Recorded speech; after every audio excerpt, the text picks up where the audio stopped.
جو سب سے بڑا ایک نوعیت کا انحراف پیدا ہوا ہے وہ توحید ہی کے پس منظر میں ہے، یعنی خدا تعالیٰ براہ راست ہماری توجہات کا، ہماری عبادتوں کا، ہماری عقیدتوں کا مرکز نہیں رہتا، لیکن مذہبی بحثوں کے اندر بہت ساری ثانوی نوعیت کی چیزیں فرنٹ سیٹ پہ ہیں بنسبت توحید کے۔ یہی وہ چیز ہے جو قرآن مجید کے مطالعے سے واضح ہوتی ہے کہ اللہ کے پیغمبروں کی دعوت میں بنیادی حیثیت توحید کو حاصل ہے۔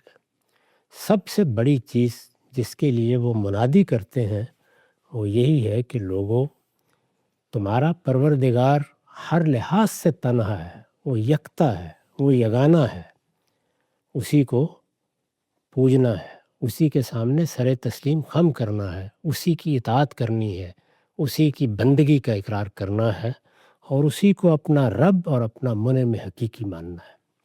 یہ دعوت ہے، پیغمبروں کی دعوت کی بنیاد ہی یہ ہے۔ وہ اللہ تعالیٰ کی سچی معرفت پیدا کرتے ہیں، اور اللہ تعالیٰ کی سچی معرفت میں جس صفت کا سب سے بڑھ کر استحضار ہونا چاہیے وہ توحید کی صفت ہے، یعنی میرے پروردگار کے ساتھ کوئی شریک نہیں ہے۔ چنانچہ قرآن مجید نے جگہ جگہ توحید ہی کے مختلف پہلوؤں کو واضح کیا ہے، استدلال بھی کیا ہے تو سب سے زیادہ توحید ہی پر استدلال کیا ہے۔ تمہارا پروردگار ایک ہے، اس کے سوا کوئی معبود نہیں ہے۔ پیغمبروں کی دعوت بیان کی ہے تو اس میں بھی دیکھیے کہ پے در پے یہ بتایا ہے کہ ہر پیغمبر نے آ کر ایک ہی بات کہی، اور وہ یہ کہ اللہ کے سوا کوئی معبود نہیں ہے، یا اللہ تعالیٰ ہی ہے جو عبادت کا حقدار ہے، بندگی کرنی ہے تو اس کی کرنی ہے۔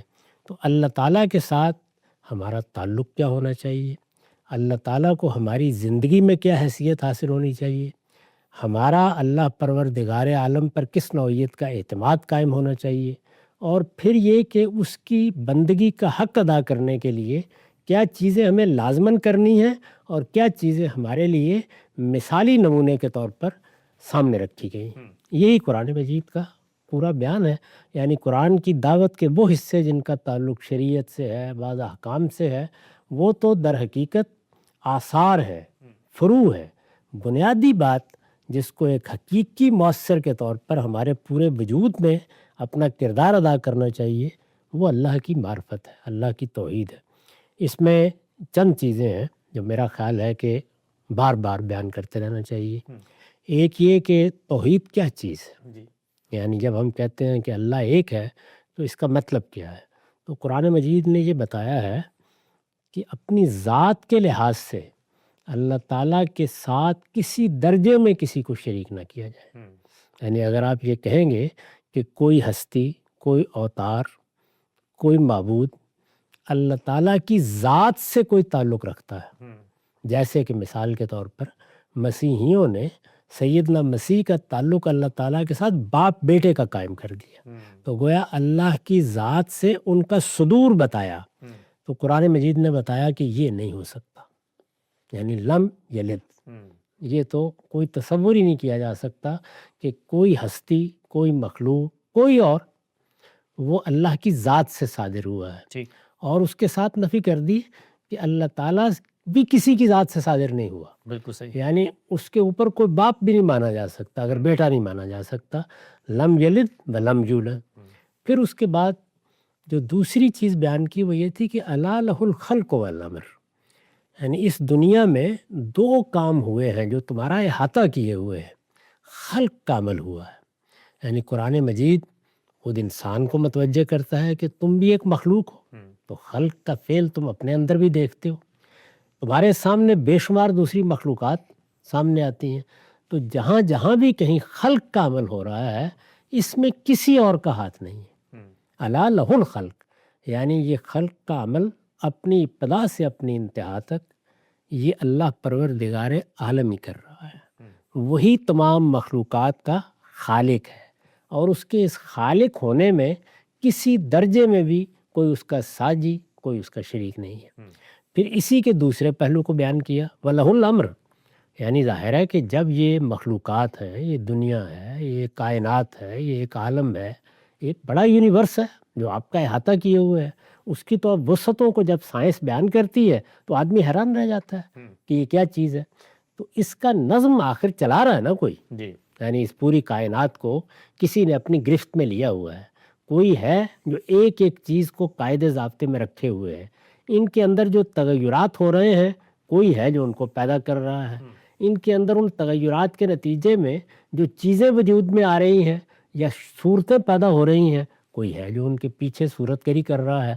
تو وہ ہستی بھی تنہا اللہ تعالیٰ کی ہستی ہے، یعنی جو کچھ اس نے بنا دیا ہے اس کا نظم بھی وہی چلا رہا ہے۔ اس کو قرآن مجید کئی طریقوں سے بیان کرتا ہے کہ اس کائنات کو بنانے کے بعد اس کے عرش حکومت پر وہ خود بیٹھا ہوا ہے اور وہ حکومت کر رہا ہے، حکومت براہ راست اس کے ہاتھ میں ہے، اس کی اس حکومت میں بھی کوئی اس کا شریک نہیں ہے۔ یعنی جو کائنات میں تکوینی طور پر اس کی حکومت قائم ہے اس میں کوئی اس کا ساجی نہیں ہے، نہ کوئی فرشتہ، نہ کوئی جن، نہ کوئی دیوی، نہ کوئی دیوتا، کوئی شاید ساجی نہیں ہے۔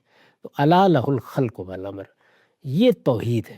یعنی اگر آپ نے ذات باری کی وحدت کو جان لیا اور کسی دوسری چیز کے بارے میں کوئی تصور بھی اگر کہیں موجود تھا تو اس کے شائبے کو بھی ختم کر دیا کہ کوئی چیز ذات باری سے صادر ہو سکتی ہے یا وہ کسی سے صادر ہو سکتا ہے، اور خلق میں اور امر میں آپ نے تسلیم کر لیا، دل کی گہرائیوں سے مان لیا کہ کسی اور کا کوئی تصرف نہیں ہے، کوئی اختیار نہیں ہے، کوئی وہاں کھڑا ہو کر کوئی بات نہیں کر سکتا، کسی کا کوئی کردار نہیں ہے، وہ تنہا پروردگار عالم نے کیا ہے۔ تو توحید جس کو آپ کہتے ہیں نا، جس کو قرآن مجید اس طرح ادا کرتا ہے کہ لا الہ الا اللہ، اللہ کے سوا کوئی الہ نہیں ہے، تو یہ چیز آپ نے گویا پوری طرح سمجھ لی، مان لی۔ اسی کو سورہ اخلاص میں بیان کر دیا گیا ہے۔ تو اس میں دیکھیے یہی باتیں کہی گئی ہیں کہ هو اللہ احد، وہ اللہ یگانہ ہے، وہ یکتا ہے، یعنی اس کی یکتائی میں، اس کی اس یگانگی میں کوئی اس کا شریک نہیں ہے۔ اللہ الصمد، ہر چیز اس کا سہارا لیے ہوئے پناہ کی چٹان ہے، یعنی وہ کسی کا محتاج نہیں ہے، ہر چیز اس کا سہارا لیے ہوئے ہے، وہی پناہ کی چٹان ہے۔ اور لم یلد ولم یولد، نہ اس سے کوئی چیز صادر ہوئی ہے نہ وہ کسی چیز سے صادر ہوا ہے، اور جو کچھ بھی وہ کائنات کے نظم میں کر رہا ہے لم یکن لہ کفوا احد، کوئی اس کا ساجی نہیں ہے، کوئی اس کا شریک نہیں ہے۔ تو وہی چیز جو وہاں دوسرے طریقوں سے بیان کی اسی کو یہاں چند چھوٹے چھوٹے جملوں میں اللہ تعالیٰ نے ادا فرما دیا، اور گویا ایک سورہ جس کو اخلاص کی سورہ کہا جاتا ہے، یعنی وہ گویا ہمارے لیے توحید کو خالص کر دیتی ہے، ہم اس میں حنیف ہو کے داخل ہو جاتے ہیں۔ تو یہ توحید کا تصور ہر مسلمان کے سامنے رہنا چاہیے۔ توحید کے اس تصور کا جو تقاضا ہے وہ در حقیقت ان آیات میں بیان ہوا ہے۔ ان آیات کے بارے میں میں عرض کر دوں جہاں سے آپ نے ان کو لیا ہے، یہ آیات ہیں جو در حقیقت قرآن مجید کے احکام عشرہ کو بیان کرتی ہیں۔ اللہ تعالیٰ دو طریقے اختیار کرتے ہیں اپنی ہدایت کو پہنچانے کے لیے، وہ اصول میں بیان کی جائے، وہ بنیادی اطلاق میں بیان کی جائے، اور وہ تفصیل میں بیان کی جائے۔ تو یہ در حقیقت اللہ تعالیٰ کے ان احکام کی تفصیل ہے جن کا اس نے ہم کو پابند کیا ہے۔ یہ اگر آپ گنیے تو 10 احکام ہیں۔ اسی طریقے سے تورات میں بھی احکام عشرہ یا 10 کمانڈمنٹس بیان ہوئی ہیں۔ تو معلوم ہوتا ہے کہ اللہ تعالیٰ نے اپنے پیغمبروں کو جب بھی ہدایت دی ہے تو اپنے احکام کا بھی ایک خلاصہ بیان کیا ہے، اور وہ خلاصہ ہے جو یہاں سورہ بنی اسرائیل میں دہرا دیا گیا ہے۔ اس میں سب سے پہلا حکم کیا ہے کہ جب اس کائنات کا مالک ایک ہے، جب اس کا معبود ایک ہے، جب اس کا رب ایک ہے، جب اس کا آقا ایک ہے، اور تمہارے ساتھ بھی اس کا تعلق تنہائی کا تعلق ہے، یگانگی کا تعلق ہے، یکتائی کا تعلق ہے۔ یعنی اگر تم کسی الہ کی تلاش میں ہو تو تنہا وہی ہے، کسی رب کی تلاش میں ہو تو تنہا وہی ہے، کسی منعم کی تلاش میں ہو تو تنہا وہی ہے۔ تو جب ہر لحاظ سے وہی تنہا ہے تو پھر اس کا سب سے بڑا حق یہ ہے کہ تم اپنے ساتھ اس کے تعلق کو پہچانو، اور وہ تعلق کیا ہے؟ بندگی کا۔ یعنی تم بندے ہو، وہ تمہارا آقا ہے۔ اپنے اس تعلق کو اگر انسان بہت اچھی طریقے سے سمجھ لے تو وہ سرکشی، وہ بے نیازی، وہ گریز، وہ اعراض، وہ جاہلیت جو انسان پر سوار ہو جاتی ہے پھر کبھی اس کے قریب نہیں آتی۔ یعنی وہ ہر لحظے اس احساس میں پوری طرح متنبع رہتا ہے کہ میں تو ایک بندہ ہوں، اور بندہ اپنی عاجزی کے احساس کے ساتھ جیتا ہے۔ میرا مالک اس کائنات کا پروردگار ہے، اس کا حق ہے کہ میں اس کے سامنے عبادت کروں، اس کی بندگی کروں۔ اب اس کے بعد عبادت کے مراسم کیا ہوں گے، کس طریقے سے کی جائے گی، وہ ایک الگ چیز ہے۔ قرآن مجید نے اس کے اصول بیان کر دیے ہیں کہ جب بھی کسی پروردگار کے، کسی رب کے، کسی آقا کے سامنے آپ معبود کی حیثیت سے سر جھکائیں گے اور اپنی بندگی کا اعتراف کریں گے، تو یہ اعتراف جو صورتیں اختیار کرے گا وہ بنیادی طور پر تین ہی ہیں. یعنی وہ پرستش کی صورت اختیار کرے گا، وہ اطاعت کی صورت اختیار کرے گا، وہ نظر کی صورت اختیار کرے گا. اپنا جان و مال اس کی نظر کر دیں گے. تو اللہ تعالیٰ نے انہی چیزوں کو علامتی طور پر عبادات کی صورت دے دی ہے. اس کے ساتھ پوری زندگی میں جہاں کوئی حکم دیا جائے گا اس کی اطاعت کرو گے، تو یہ عبادت کی حقیقت ہے. تو یہاں اللہ تعالیٰ کے حوالے سے جو تاکید کی گئی ہے کہ اس کی توحید کا صحیح تصور قائم کر کے اپنی بندگی کو اپنی زندگی کے ہر معاملے میں اس کے لیے خاص کر لو. توحید کے بارے میں تو یہ چیز ہے جو یہاں بیان ہوئی. نقطہ بالکل واضح ہو، ہم سے بڑی خوبصورتی سے آپ نے بات بیان کی. اچھا، ایک سوال ہم سب، ایک کیوریوسٹی ہے کہ توحید کے بارے میں اللہ تعالیٰ یہ فرماتے ہیں کہ اس کا جو شعور ہے وہ میں نے تمہاری فطرت میں پیوست کر دیا ہے، اور تمہارے دنیا میں آنے سے پہلے تمہارے ساتھ، تمہاری ارواح کے ساتھ ایک مکالمہ ہوا، اور اس کو عہد الست سے تعبیر کیا جاتا ہے، اور اس میں نے یہ تم سے تسلیم کروایا، اور تم نے اس کو اپنے شعور کے اعماق میں اس بات کو تسلیم کیا. وہی یاد دہانی ہے جو تم لے کر آتے ہو، اور اسی کو دین میں پیش کر دیا جاتا ہے. ہم سب اتنا اہتمام ہے کہ فطرت میں بھی ڈالا، عہد الست بھی ہوا، پھر آفاق و انفس میں نشانیاں بھی دکھائیں، پھر انبیاء کی پوری تہذیب و روایت، پھر اس میں یہ دینی کتب، پھر سب کچھ ہوا. جو ایک چیز سمجھ میں نہیں آتی وہ یہ کہ اس سب کے باوصف انسان شرک کی طرف جاتا کیوں ہے؟ یعنی کیوں توحید کے اتنے مضبوط مقدمے کو چھوڑ کے وہ شرک، نہ صرف یہ کہ انسان جاتا ہے بلکہ ہم تو یہ دیکھا کہ خود انبیاء کی تہذیبوں میں وہ شرک پیدا ہو گیا جو توحید کے علمبردار اقوام بن کے کھڑی ہوئی تھی. تو یہ شرک کیوں پیدا ہو جاتا ہے؟ انسان کا ذوف ہے اور کوئی وجہ اس کی نہیں ہوتی. یعنی اس دنیا میں ہم مختلف احوال سے گزرتے ہیں، ان احوال میں نشیب و فراز آتے ہیں. ہر وقت اچھے حالات نہیں ہوتے، بیماریاں انسان کو گھیر لیتی ہیں، تکلیفیں اس کا احاطہ کر لیتی ہیں، جنگ و جدال سے سابقہ پڑ جاتا ہے، معاشی دقتیں اور تکلیفیں آتی ہیں. اس طرح کی صورتحال میں بعض اوقات انسان جتنی دنیاوی تدبیریں اس کے علم میں ہوتی ہیں کر گزرتا ہے، لیکن یہ کہ کہیں سے شفا نہیں ملتی یا مسئلہ حل نہیں ہوتا. یہ وہ جگہ ہے جہاں وہ آخری درجے میں کمزور ہو چکا ہوتا ہے. یعنی انسان کے اندر اپنے علوف کا، اپنی برتری کا، اپنی شان کا، اپنے جبلی استحکام کا ایک شعور ہے، اور وہ آپ کے اندر بھی ہے، میرے اندر بھی ہے، ہر انسان کے اندر ہے. یعنی اس کا کوئی تعلق کسی عالم و عارف سے نہیں ہے، یہ ایک عامی کے اندر بھی موجود ہوتا ہے. لیکن جس وقت انسان پر یہ تکلیفیں آتی ہیں یا مصیبتیں آتی ہیں، کبھی اپنا بھی جائزہ لے کے دیکھیے. یعنی عام حالات میں احساس ہی نہیں ہوتا کہ ہمیں کیا کیا نعمتیں حاصل ہیں. ہم سانس لے رہے ہیں، ہمیں ہوا میسر ہے، ہمیں کھانے پینے کو میسر ہے، جو چاہتے ہیں وہ مل جاتا ہے. اپنی ضروریات کو پورا کرنے کے لیے تودع کرتے ہیں، اس کا حاصل ڈھیروں کی شکل میں ہمارے سامنے ہوتا ہے.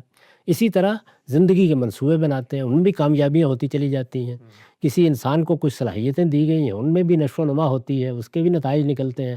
تو عام حالات میں یہی صورت ہوتی ہے. اس میں انسان اپنے اندر طاقت محسوس کرتا ہے، لیکن اس سے آگے بڑھ کر ظاہر ہے کہ یہ حالات اسی طرح تو نہیں رہتے. یعنی بہت سے نشیب آ جاتے ہیں، اور وہ نشیب ہر پہلو سے آتے ہیں. وہ دولت کے پہلو سے آئیں گے، اقتدار کے پہلو سے آئیں گے، جو آپ کو گرد و پیش میں حالات میسر ہوتے ہیں ان کے لحاظ سے آ جائیں گے. آپ کے اپنے آپ کے خلاف اٹھ کھڑے ہوں گے، آپ کے بیگانے آپ کے اوپر حملہ آور ہو جائیں گے. اسی طرح کی جتنی چیزیں ہیں ان میں انسان جس وقت درماندہ ہو جاتا ہے تو اس درماندگی میں وہ اندر سے بھی بالکل کمزور ہو چکا ہوتا ہے. اس کمزوری کے لمحے میں ایک خوف کی جبلت ہے جو انسان کو شرک کی طرف آمادہ کرتی ہے، اور اس میں پھر وہ بہتا چلا جاتا ہے. اس میں کوئی شیطان کوئی فلسفہ بیان کر دے، کسی چیز کے بارے میں توجہ دلا دے. آپ تجربہ کر کے دیکھ لیجئے. یعنی لوگ بعض اوقات کسی غیر معمولی بیماری کا شکار ہو جاتے ہیں، وہ اپنے اطباء کے پاس جاتے ہیں، جدید طب کے ماہرین کے پاس جاتے ہیں، وہ محسوس ہوتا ہے کہ کہیں سے شفا نہیں مل رہی. اس صورتحال میں اب بچہ ہے، ظاہر ہے کہ اولاد کے ساتھ انسان کو بڑی محبت ہے. کسی نے اپنے ماں باپ کو کندھوں پر بٹھایا ہوا ہے، ان کی بیماری کے معاملے میں پریشان ہے، اس میں کہیں سے کسی نے شفا دے دی. شفا تو اللہ ہی دے رہا ہوتا ہے، لیکن یہ ہے کہ اللہ تعالیٰ بھی اپنے امتحان کے لیے اس کے اسباب پیدا کر دیتا ہے. تو اس طرح کے موقعوں کے اوپر وہ جو اندر ایک انسان کا الوف کا احساس ہے وہ کسی نہ کسی جگہ سرفگندہ ہو جاتا ہے. وہ جگہ ہے جہاں سے پھر شرک پیدا ہوتا ہے. انبیاء کی امتوں میں بھی پیدا ہو جاتا ہے. پہلے بھی ظاہر ہے کہ انبیاء کی امتیں تھیں، لیکن ان کے اندر بھی جب یہ مراحل آئے، یعنی ایک عرصے تک اللہ تعالیٰ جب چھوڑ دیتے ہیں کہ اب انسان کو دیکھنا ہے کہ وہ ان مراحل میں کیا رویے اختیار کرتا ہے، تو اس میں بعض شیاطین بیچ میں سے اٹھتے ہیں، وہ اپنے فلسفے بیان کرتے ہیں، اور وہ جنات میں سے بھی ہوتے ہیں، انسانوں میں سے بھی ہوتے ہیں. وہ پھر کوئی فلسفہ ایسے طریقے سے بیان کر دیتے ہیں جس کو قرآن نے بیان کیا کہ وہ گویا اس چیز کی تزیین کر دیتے ہیں، اور پھر انسان اس کو کسی نہ کسی جگہ ایڈجسٹ کر لیتا ہے. نتیجہ اس کا یہ نکلتا ہے کہ پھر شرک در شرک کی صورت پیدا ہوتی ہے. نقطہ بالکل واضح ہو گیا. آگے بڑھاتے ہیں سلسلہ گفتگو کو. اچھا، اس آیت میں ایک دوسری چیز بھی زیر بحث آئی جو بڑی اہم ہے، اور وہ ہے والدین سے تعلق کے پس منظر میں اس کی اہمیت، اس کی ضرورت، اس کی وجہ کیا ہے. خود ہم نے تفسیر سے سمجھی. اطلاقی طور پر ہم سب سمجھنے کے لیے ایک سوال آپ کی خدمت میں پیش کرتا ہوں کہ دین تو کہہ رہا ہے، واضح ہے، اور اس کی ریزننگ ریشنل بھی سمجھ میں آتا ہے والدین کے ساتھ کیوں حسن سلوک ہو. موجودہ تمدن میں میرا مشاہدہ تو یہ ہے کم سے کم کہ اب جو نسل پروان چڑھ رہی ہے، جو جین زی ہے، وہ والدین کو کے ساتھ اپنے تعلق کو افادیت کی جگہ پہ محسوس کرتے. یعنی ایک دو آزاد لوگ تھے، انہوں نے شادی کی، شادی کر کے ہمیں پیدا کیا، پیدا کرنے کے بعد ہم سے کھیلا، ہم سے خوش ہوئے، ہم سے لطف اٹھایا. اب ہم جوان ہو گئے، گویا افادیت کا تعلق ہے. جب تک ان کو ہماری ضرورت تھی انہوں نے ہمارے ساتھ کیا، ہمیں ضرورت ہوگی ہم رکھیں گے. جو حسن سلوک کی قرآن دعوت دے رہا ہے بظاہر وہ اب دیکھنے میں نظر نہیں آتا. اس میں کوئی شک نہیں ہے، لیکن یہ کہ کیا یہ آج ہی نظر نہیں آتا؟ یہ قدیم تمدن میں بھی اسی طرح سرکشیاں بدل جاتا تھا. اچھا. اس میں بھی اگر آپ تاریخ پڑھیے تو آپ کو والدین کے خلاف جنگیں کرتے لوگ نظر آئیں گے، اپنے باپ کو ذبح کرتے لوگ نظر آئیں گے، گھروں سے نکالتے ہوئے لوگ نظر آئیں گے. یعنی یہ سب چیزیں پہلے بھی ہوتی تھیں. اس کا مطلب یہ کہ انسان کے اندر وہ سرکشی موجود ہے. اب اس سرکشی کو روکنے کے لیے سوسائٹی بڑا کردار ادا کرتی ہے. یعنی انسان جس معاشرے میں جی رہا ہوتا ہے اس معاشرے کی اقدار سے بغاوت کرنا آسان کام نہیں ہوتا. پرانے تمدن میں انسان ایک دوسرے کے ساتھ جڑے ہوئے تھے اور معاشرتی اقدار اپنی حفاظت کا ایک نظم بنائے ہوئے تھے، اور یہ چیزیں تہذیبی روایت میں ڈل جاتی تھیں. تو اس کے نتیجے وہ جو سرکشی انسان کے اندر ہے وہ بڑی حد تک کنٹرول ہو جاتی تھی. موجودہ زمانے میں جو تمدن ہے وہ اصلاً جس چیز پر استوار ہے وہ خاندان نہیں ہے، وہ برادری نہیں ہے، وہ قبیلہ نہیں ہے. اس میں انسان الگ الگ ہو گیا ہے. اور آپ اگر غور کر کے دیکھیں تو ہم میں سے ہر ایک کی یہ جدوجہد ہے کہ وہ الگ ہو جائے. ہاں، انڈیپینڈنٹ، بالکل صحیح. وہ اپنے پاؤں پر کھڑا ہو، اس کی پرائیویسی میں کوئی اور شریک نہ ہو جائے، وہ اپنی زندگی اپنے طریقے پر گزارے. تو اصل میں ہم والدین کی حیثیت سے یہ سبق اپنے بچوں کو خود دے رہے ہیں. یعنی ہم جس وقت ان کو لے کر پرورش کر رہے ہیں تو ہم نے پہلے مرحلے میں خود اپنے آپ کو کاٹا ہے، اور جب اپنے آپ کو کاٹ لیا ہے تو پھر کچھ دیر تک بچے محسوس کرتے ہیں کہ یہ ہمارے والدین ہیں، اور بعد میں بعض اوقات اللہ تعالیٰ اس سے محفوظ رکھے اور انسان کو ان کو بار سمجھنا شروع کر دیتے ہیں. تو اس میں بدلتے ہوئے تمدن کے تقاضوں نے بڑا کردار ادا کیا ہے. چنانچہ جتنی پہلے ضرورت تھی اس کی یاد دہانی کی، اس سے زیادہ ضرورت ہے. اور اللہ تعالیٰ نے جس طریقے سے بار بار اس کی طرف توجہ دلائی ہے وہ ظاہر ہے کہ اگر اللہ کی کتاب ہماری زندگی میں زندہ رہتی ہے اور اس سے ہمارا زندہ تعلق رہتا ہے تو یہ چیز بھی باقی رہے گی.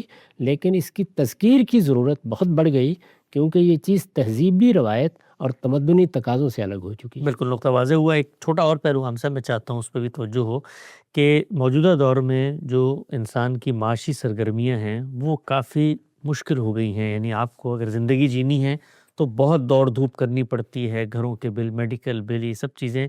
دیکھنے میں یہ آیا ہے کہ والدین وہ وقت جو بچوں کی بچپن کا ہے، لڑکپن کا ہے، جس میں ان کے ساتھ محبت، تحاد و تحابب، الفت کا تعلق استوار ہونا ہے، اس دوران معاشی جدوجہد، ان کے اخراجات پورے کرنے اس میں لگے رہتے ہیں تو وہ وقت نہیں دے پاتے.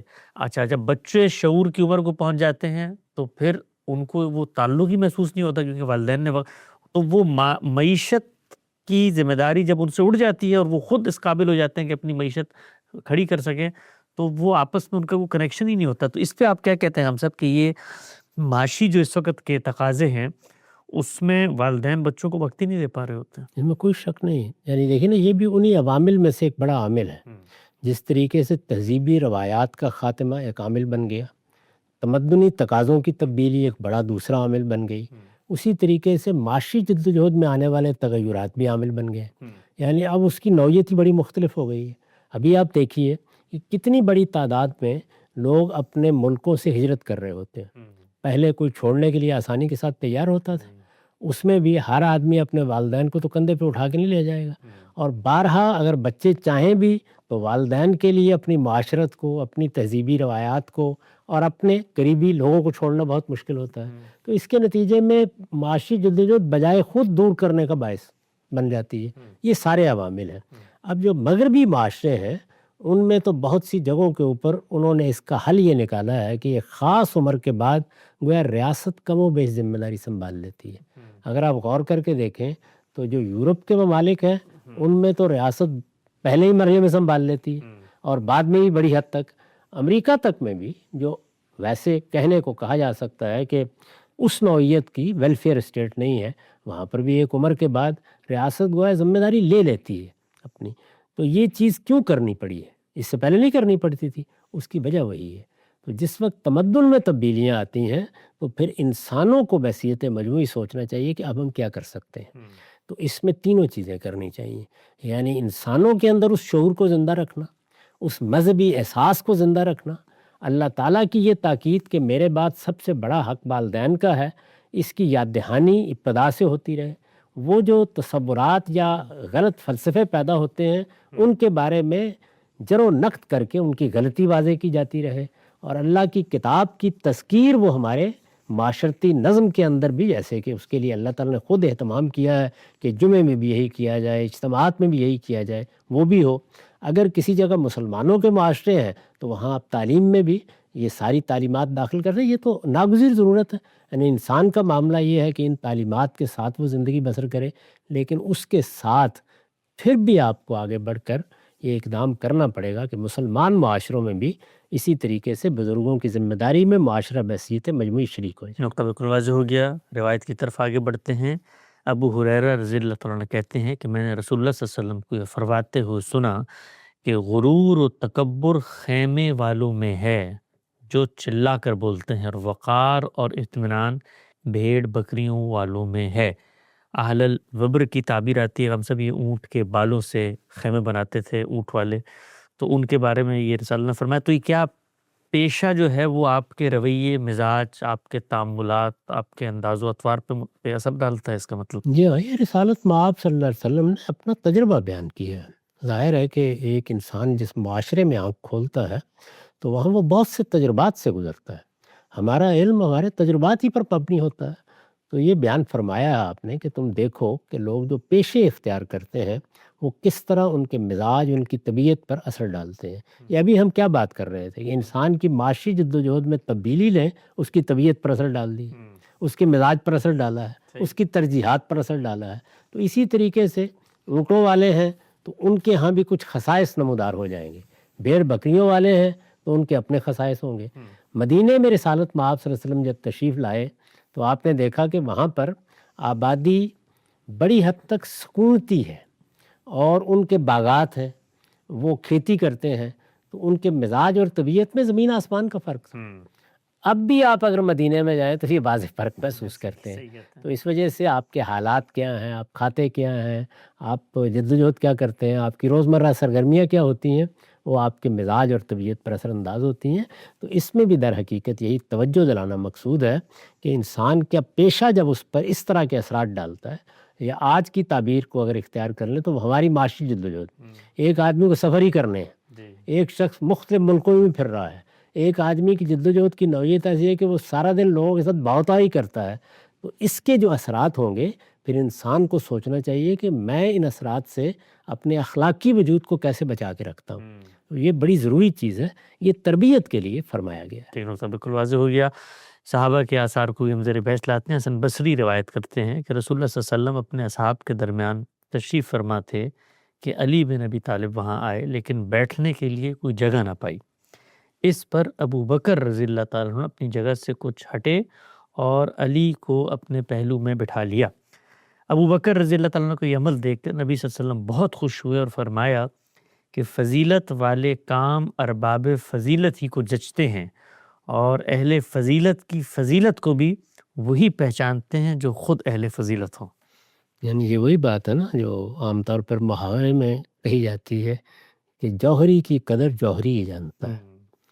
تو رسول اللہ صلی اللہ علیہ وسلم نے یہاں پر بہت خوبصورت تبصرہ کیا ہے، یعنی یہ بتایا ہے کہ ساری مجلس میں اور بھی بہت سے لوگ ہوں گے۔ خود قرآن مجید نے تفسو کا لفظ استعمال کیا ہے کہ مجلس میں جب اس طرح کی صورتحال پیدا ہو جائے تو لوگوں کے لیے جگہ بناؤ، یہ خود آداب میں شامل ہے۔ لیکن بعض اوقات ہم توجہ نہیں کرتے، بیٹھے ہوئے ہیں، بھئی ہم تو اب بیٹھے ہوئے ہیں، آنے والا ہے تو بنا لیں اپنی جگہ۔ تو سیدنا ابوبکر صدیق سب سے بزرگ ہیں، سب کے بڑے ہیں، یعنی ہونا تو یہ چاہیے تھا نا کہ چھوٹے اپنی جگہ بناتے، لیکن جو سب سے زیادہ فضیلت کا حامل تھا اسی نے جگہ بنائی۔ اور یہ پہچانا بھی کہ سیدنا علی رضی اللہ عنہ اگرچہ عمر میں چھوٹے ہیں لیکن بہرحال اپنے فضائل کی وجہ سے وہ اس کے حقدار ہیں کہ ان کے لیے جگہ بنائی ہے۔ اور سیدنا ابوبکر صدیق نے اس سے دوسروں کو بھی سبق دیا۔ تو رسول اللہ نے فرمایا کہ انسان جب خود بڑا ہوتا ہے تو وہ بڑوں کے طریقے کا عمل کرتا ہے، لیکن اگر اندر سے انسان چھوٹا ہو تو بعض اوقات وہ بڑوں کو بھی نہیں پہچان پاتا کہ ان کے ساتھ مجھے کیا رویہ اختیار ہے۔ سبحان اللہ، بالکل نقطہ واضح ہوا۔ سے ایک اور پہلو جو اس کو مجھے روایت کو دیکھ کے، اثر کو دیکھ کے سامنے آیا، وہ یہ کہ بڑا جو ہوتا ہے وہ کہنے سے بڑا نہیں بنتا، بلکہ وہ بڑا بن کے دکھاتا ہے، تب لوگ اس کی عزت کرتے ہیں۔ جس طرح سے آپ نے دیکھے سیدنا ابوبکر مثلا اگر بیٹھے رہتے کوئی اور اٹھ جاتا، یعنی انہوں نے اپنے اسوے سے بتایا کہ میں اتنا قدردان ہوں، میرے ہاں اتنی توسع ہے کہ میں اتنا چھوٹوں کا بھی احترام کرتا ہوں۔ تو چھوٹوں کا احترام اصل میں آپ کو بڑا بناتا ہے۔ اس میں کوئی شک ہی نہیں ہے۔ اگر بڑوں کے اندر یہ شفقت نہیں ہوگی، محبت نہیں ہوگی، اگر آپ دوسروں کو عزت نہیں دیں گے تو کچھ دیر تک تو لوگ ہو سکتا ہے کسی رسم کی وجہ سے آپ کا احترام ملحوظ رکھیں، لیکن آپ نے دیکھا کہ گھروں کے اندر والدین کا رویہ اگر غلط ہو جائے، بہوؤں کے ساتھ غلط ہو جائے، بیٹوں کے ساتھ غلط ہو جائے تو کچھ دیر کے بعد کوئی بھی عزت نہیں کر رہا ہوتا، اور اگر خاموش بھی رہتا ہے تو وہ خاموشی کو احترام کی خاموشی نہیں ہوتی۔ تو اپنی عزت انسان کو خود کرانا ہوتی ہے۔ اس وجہ سے بزرگوں کو بھی یہ بتانا چاہیے کہ وہ بزرگی کے ساتھ دوسروں کے ساتھ کیا رویے رکھیں۔ یہ ہمارے اخلاقی رویے ہیں جو ہمیں باعث عزت بناتے ہیں۔ بالکل نقطہ بالکل واضح ہو گیا۔ ہمارے پروگرام کا وقت یہاں پہ ختم ہوتا ہے، انشاءاللہ دوبارہ حاضر خدمت ہوں گے۔ اب تک آپ کے وقت کا بہت شکریہ۔